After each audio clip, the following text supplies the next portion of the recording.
Welcome back to the All Things Garden Buildings YouTube channel. In this video, I'm going to show you how we have just built this 4x3 summer house over in Reading.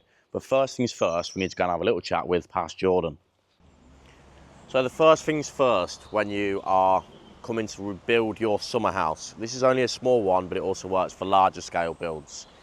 Half pieces, let's talk half pieces. These are half the width of your normal logs. Hopefully, fingers crossed, in your build, they're at the very top of the pallet when you take the sheet off. If not, you're gonna have to move it all, unfortunately. But anyway, we've got ours. We need to get loaded out, so we need to make sure we've got all our pieces that are numbered on the drawings. We need to make sure we've got the correct quantity, because if you've not got the correct quantity, the best time to find that out is when you are unloading the pallet, not when you need it. Next important part, cut out pieces. You may not be able to see the pencil marks there, but you'll cut them out. The reason they haven't been cut out already is so that these don't get snapped in transit. They're already cut, rip cut. We've got to do the cross cut. That's fine. We've got the tools. It's what we're here for. So make sure you've got them. Make sure you've got everything that's in your drawings. So if you need 1s all the way up to 11s, make sure you've got them all at an incorrect quantity. Our next stage is we're going to start loading all the boards out, making sure we've got everything here that we need so that we can, as quick as a flash, get the building up. So let's go over to the pallet and go and get them.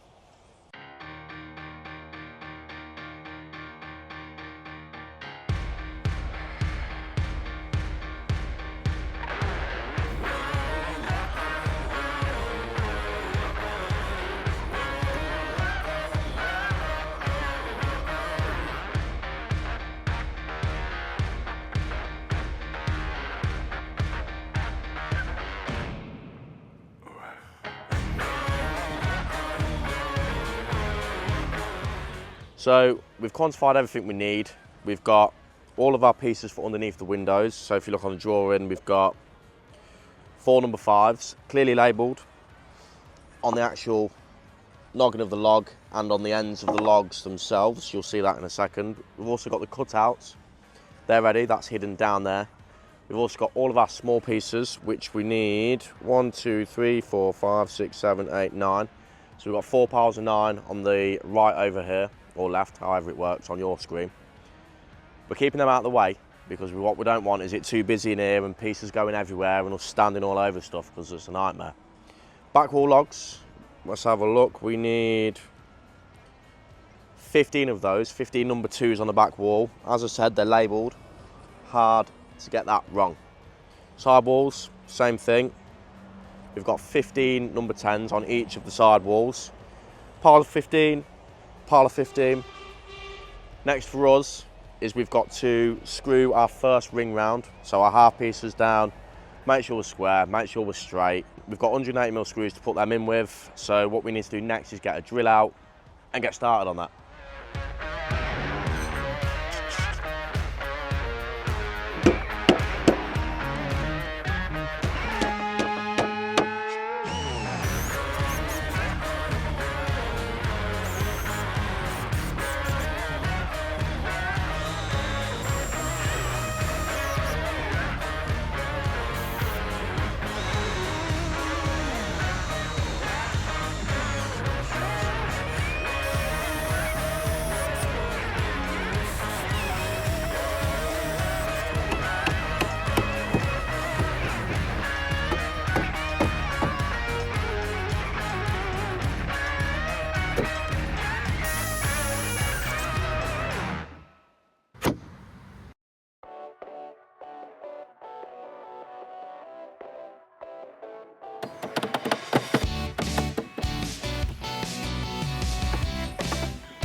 That is the speedy part, or the bottom speedy part, complete. And what looks like 10 or 20 seconds to you guys is something that actually took me and Ben about, you say 20 minutes, Ben? About 20 minutes. Next stage for us, what we mentioned earlier, we're going to cut these out. We're going to use the Milwaukee rear-handled circular saw. They still don't sponsor me yet either. Get them cut out, and we're going to load up all of the rest of these small bits which are over here. Ben's ever so kindly made us a lovely cup of tea in the All Things Garden Buildings mugs, which are available from the link in the description should you want one. And there's only 10 of these left. We've got white mallet ones, there's loads of them, but there's only 10 of those. They're limited, to get them fast before they disappear. Get these loaded out in there, get them all screwed up, and get the rest of the building put up.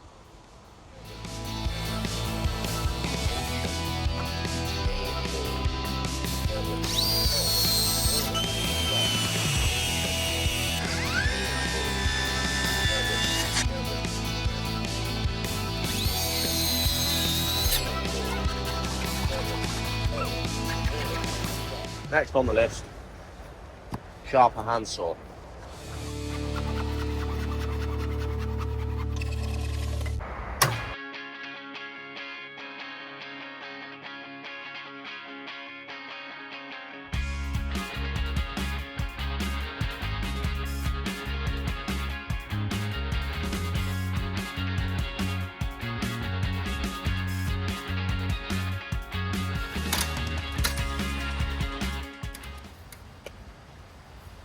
Thanks, Pete.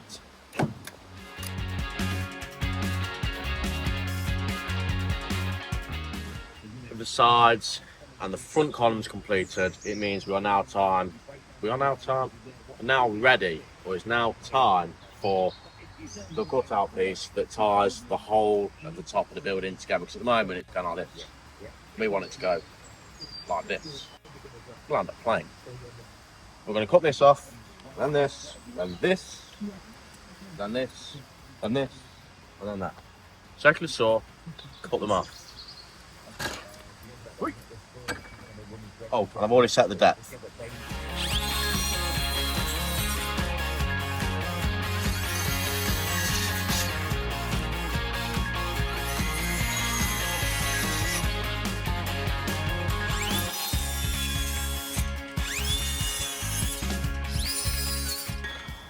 That done, it's time to go and put it in and tie the walls together.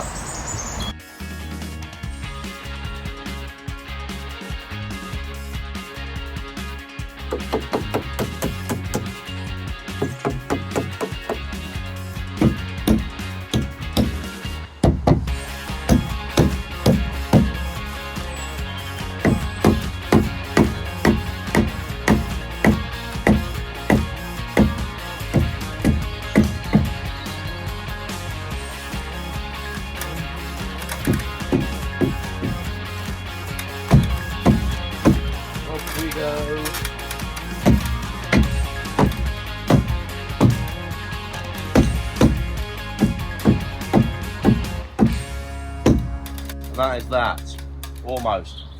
Now is a good time, a very good time, to check that these are all plumb.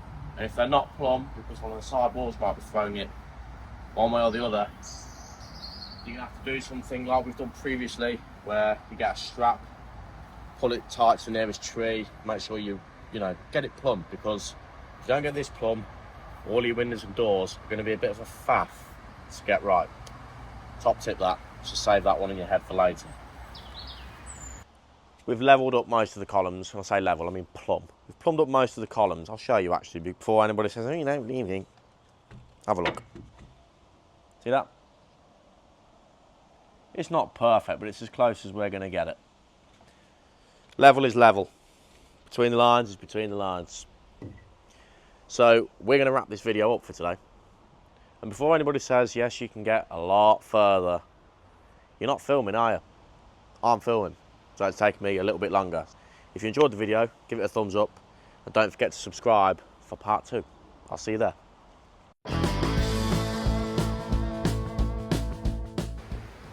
I can actually play the handsaw.